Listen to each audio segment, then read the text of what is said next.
Good evening.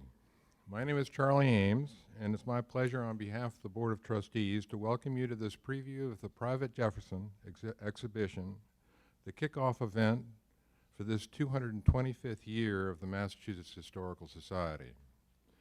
On January 24, 1791, 225 years and 4 days ago, the Reverend Jeremy Belknap and 9 like-minded Bostonians formed the association that would become the Massachusetts Historical Society. That year, George Washington was president, John Adams vice president, and John Hay Chief Justice of the United States. John Hancock was the governor of Massachusetts. Later the same year, the Bill of Rights was finally ratified and became part of the Constitution. The first bank of the United States opened its doors, and Vermont became the 14th state, the first to join the original 13 colonies. The new American Republic was just getting underway. As Belknap and the others envisioned it, the society would become a repository and a publisher, collecting, preserving, and disseminating resources for the study of American history. By the end of their initial meeting, through pledges from their personal collections, the founding members made the society the nation's first historical repository. For the 225 years that have followed, as the nation has grown and prospered, the society has continued through generation after generation to collect the manuscripts, art, photographs, and artifacts that together preserve the American experience. Today, it continues to be one of the great independent research libraries in the nation.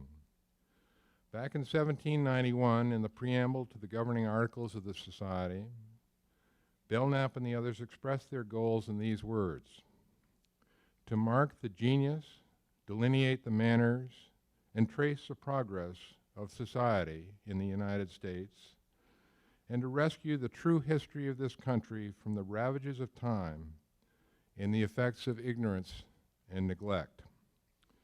You have to wonder, sitting here at the Society today, how Jeremy Belknap and the others might feel if they could watch on TV the run-up to the 2016 primary elections. But whatever they might think of the candidates, they might also feel justly proud that in forming the Massachusetts Historical Society, they had created an enduring record of the nation's past, a record of continuity and change, offering perspective and wisdom to all. We owe a great debt of gratitude to our founders, to all of those who have carried forward their legacy, and to you and the other members and supporters of the MHS who make it possible for us to continue the essential work of rescuing the country from ignorance and neglect. It's a noble cause, and we thank you all so much for your generosity and support. Dennis.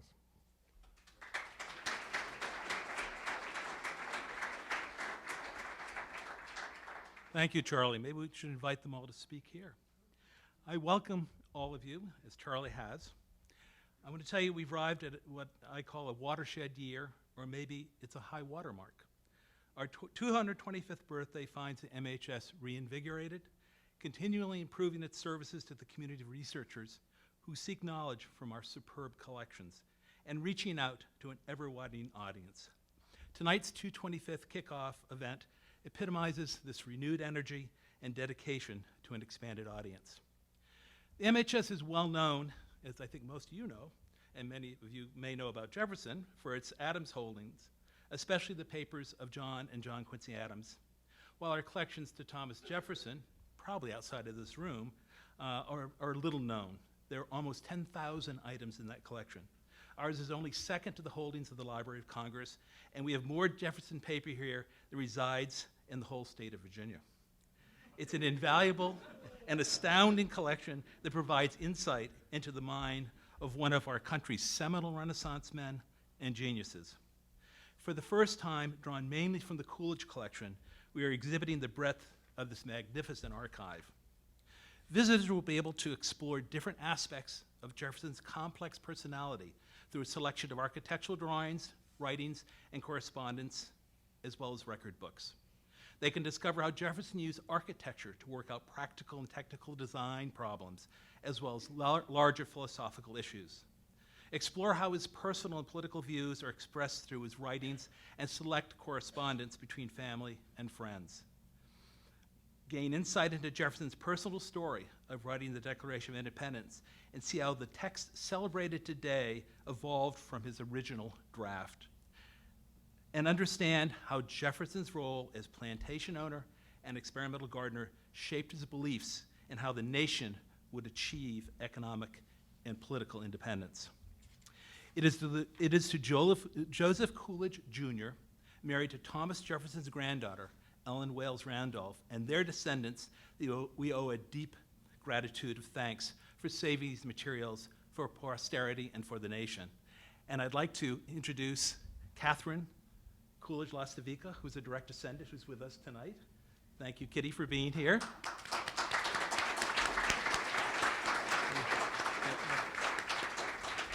And Lindsay Coolidge is supposedly coming tonight. I'm not sure if he is here yet. Lindsay, why don't you stand up? Lindsay's in back. I didn't see you come in. Welcome. Both direct descendants of Thomas Jefferson.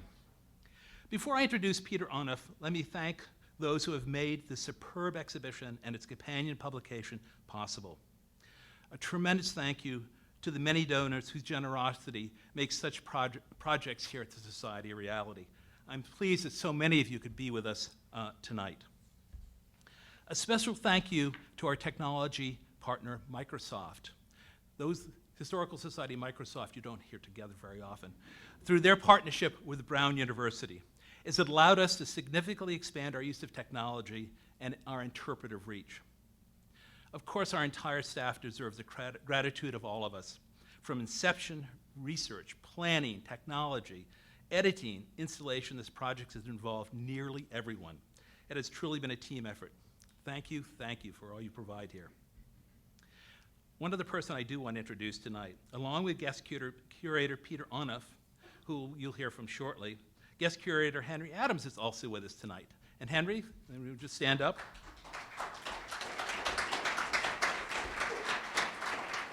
We all get a chuckle that someone named Henry Adams, a member of the Adams family, is writing on Jefferson.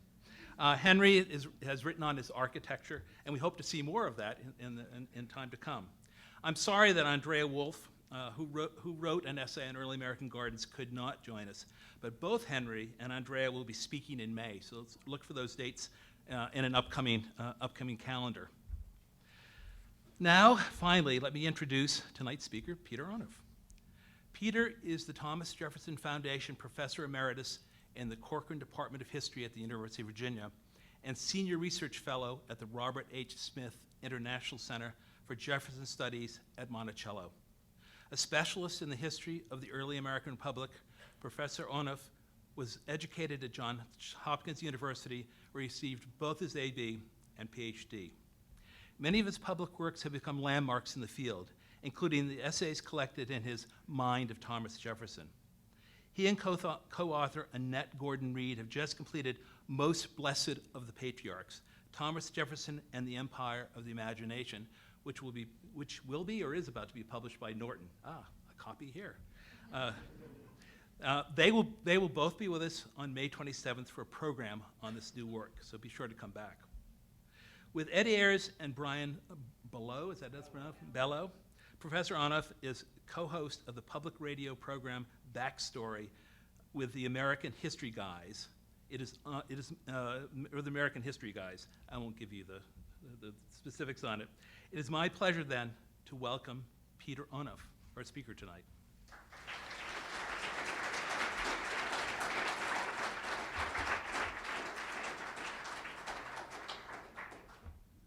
Thank you, Dennis. This is a wonderful moment for me, a great place to be, great people to be with, and a wonderful occasion. So I'm grateful to be associated with the exhibit. It's a stunning display in every way, and I urge you to spend lots of good time. You'll be better off for it, with it. This is an exhibit on the Private Jefferson. I've spent most of my career writing about the public Jefferson, or I should say how Jefferson thinks about the world, his political philosophy. But what the organizers of this exhibit intuited was that I think the distinction between public and private is a false one.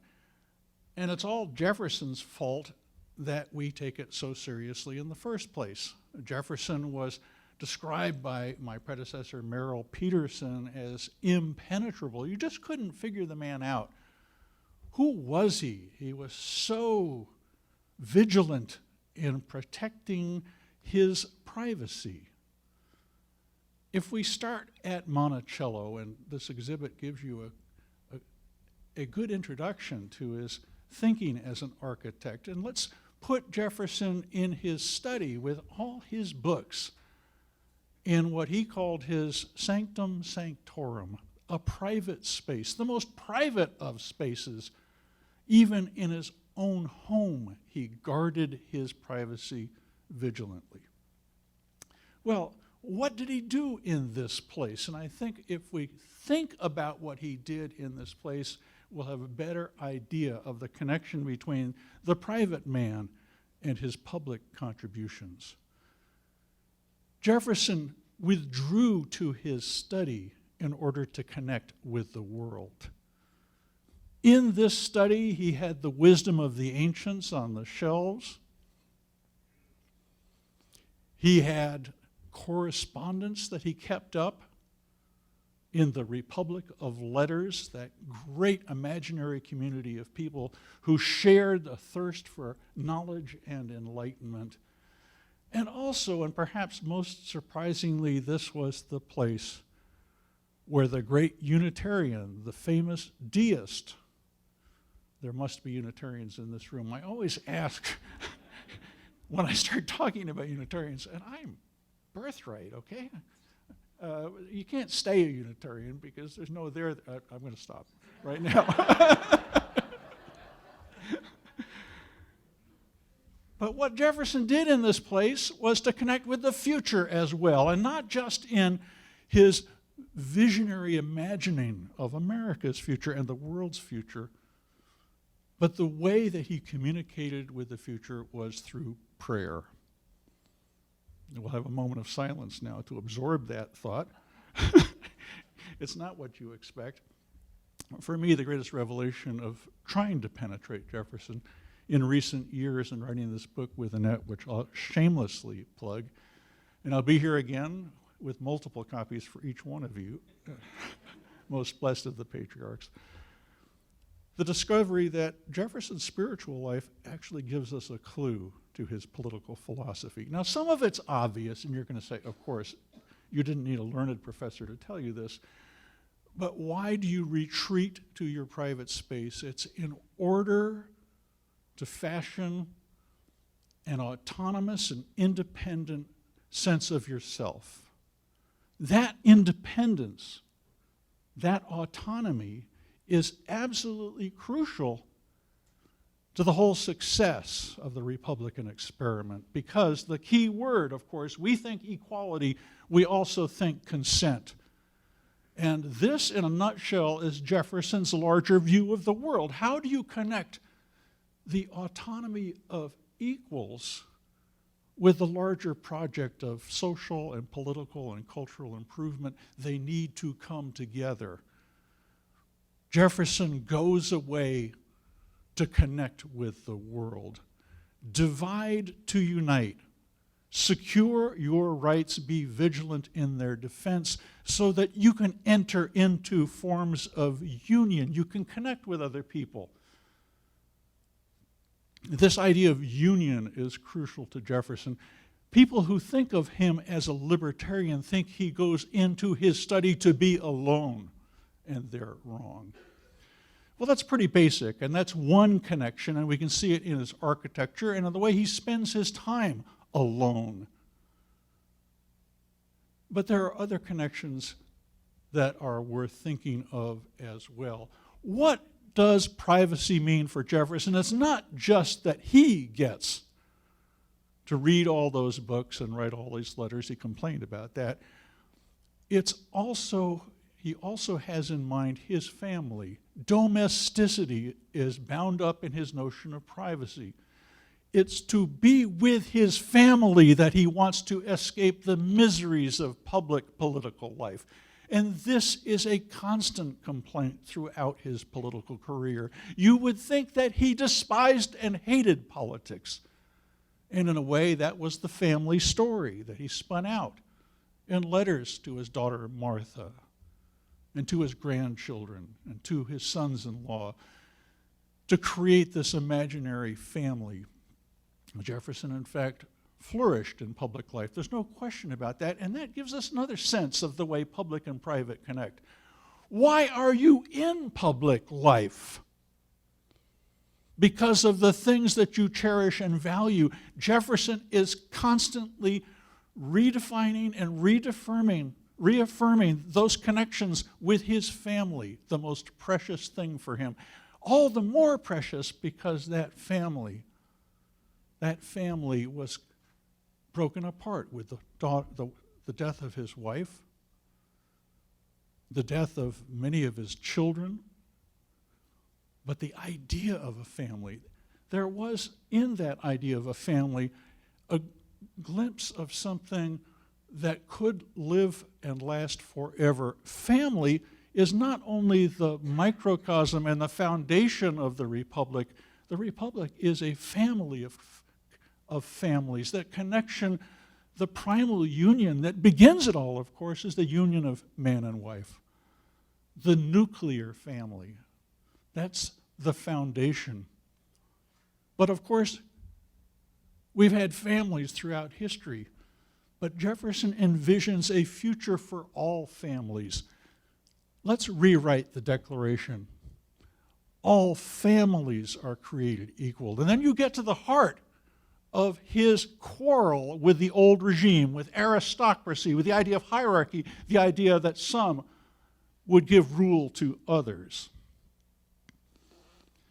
What aristocracy is the thing that Jefferson hated the most is the privileging of certain families to rule over other families, using the power of the state, of the established church, to sanctify and justify the rule of privileged families. Jefferson's dream is that all families will flourish. And here we come to a key word: generation. Generation, a term we've heard in connection with the generations through which the Massachusetts Historical Society has played such a vital role in American letters and self-understanding. That idea of generation is the deists, the Unitarians' notion of a kind of immortality, because from one generation to another, from parents to children to grandchildren and on, to the thousandth generation, as Jefferson described his vision of the American future in his inaugural address, that's a glimpse of immortality.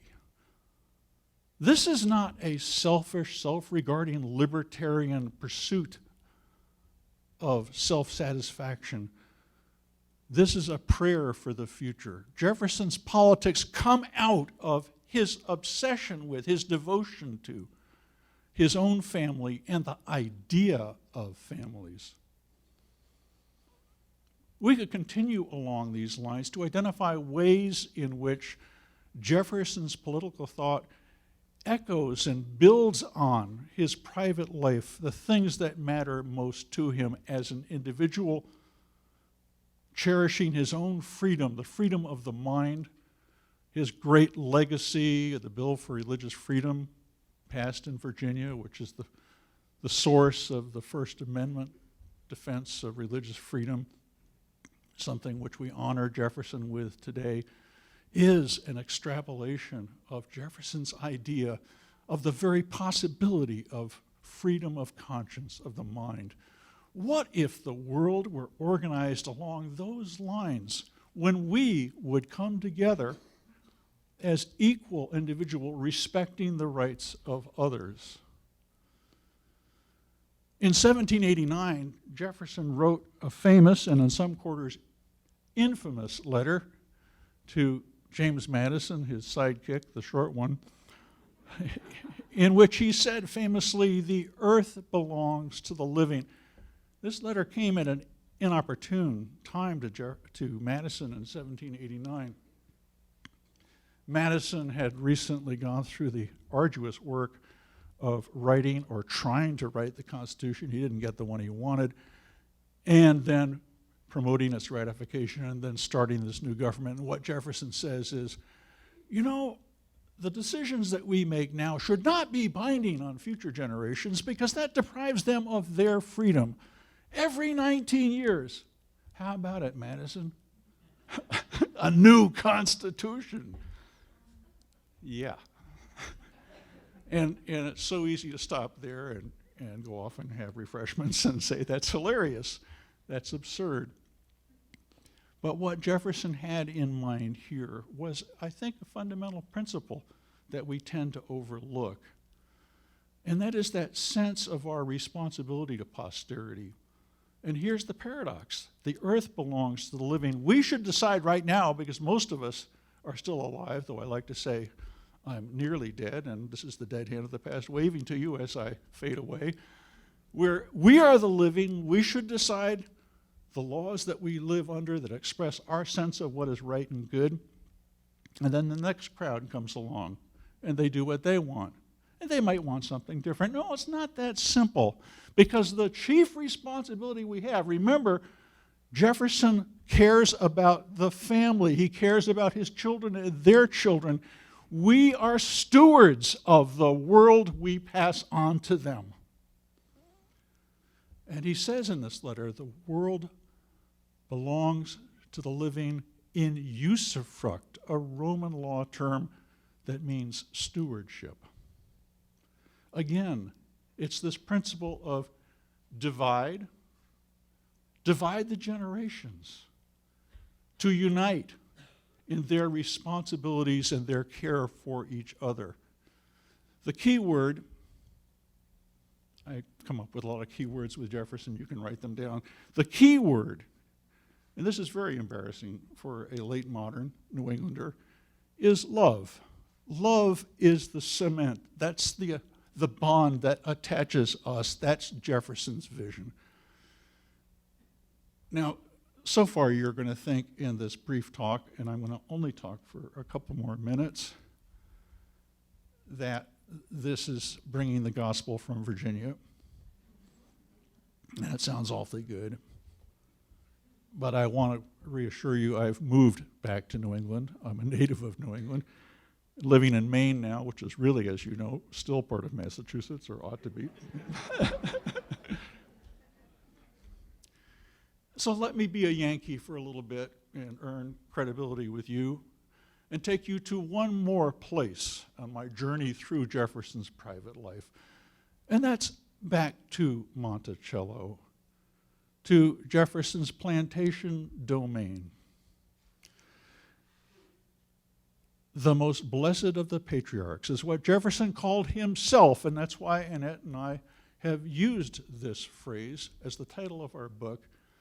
It seems so jarring. The great Democrat, the Republican, what is he doing talking about patriarchy? Most of us today would say, that's the one thing that's wrong with these sexist pigs from the founding period, is they didn't get it. Women are equal. Well, that idea of patriarchy, it brings things together, because that, remember I talked about all families are created equal, and what connects those families, the people who make connections on behalf of their families are the household heads, the patriarchs. Here we have this apparent contradiction of an archaic notion of authority, the patriarch, combined with the boldest conception of democratic equality and self-government. But one implies the other, because it's that space that the patriarch governs under his rule, and his rule only, within which the vital things that sustain a republic take place. The formation of a family, the education, the socialization of children. Because what binds members of the family together, what they learn, is to learn in the love they have for each other. Now, again, you're saying, too much of this, down with love, let's get serious. And I will get serious, because there is one final political idea, which is maybe one of the greatest legacies that Jefferson leaves us, and that is the notion of participatory democracy, strong democracy, where citizens are engaged with each other. They're working to make a better world. Are we excited about that? Yes. Isn't that what we dream of? Isn't that what we despair of these days? Well, there's another side to this. In his retirement, Jefferson has the leisure to think through his democratic philosophy, to get it all right finally. And this is what he has to tell us in a series of letters that he writes in 1816 during his retirement, in which he contemplates the future of Virginia, which still has this inadequate constitution that was drafted on the fly in 1776 and does not live up to the high standards set by John Adams in Massachusetts in 1780, a real constitution. Well, what would a real constitution be like in Virginia, which is still ruled by county courts and has a malapportioned legislature? It just doesn't make the grade. Well, Jefferson's brilliant vision is a federal vision. That is with a small f. I want to reassure you. He is a federalist, and what he says is we can have majority rule at every level, from the Great Republic, and maybe one day the Republic of the world. Divide that Great Republic into the states. He's a famous exponent of states' rights, but I want you to go back one level lower, to the county. And let's have genuine democratic government in the county. You're still with me. And let's move from there to, what do you call it? We don't want to call it a township. That would admit that we're envious of what New England has. Let's call it a ward. And that doesn't sound so good now either, but a village government. But that's not the final term in his descent toward local self-rule. Divide and subdivide until you get to the planter and his plantation, until you get to the home, until you get back to Monticello, and there, no man, no woman may interfere in that which I know and love best. My home, you might have heard, is my castle. And in that household,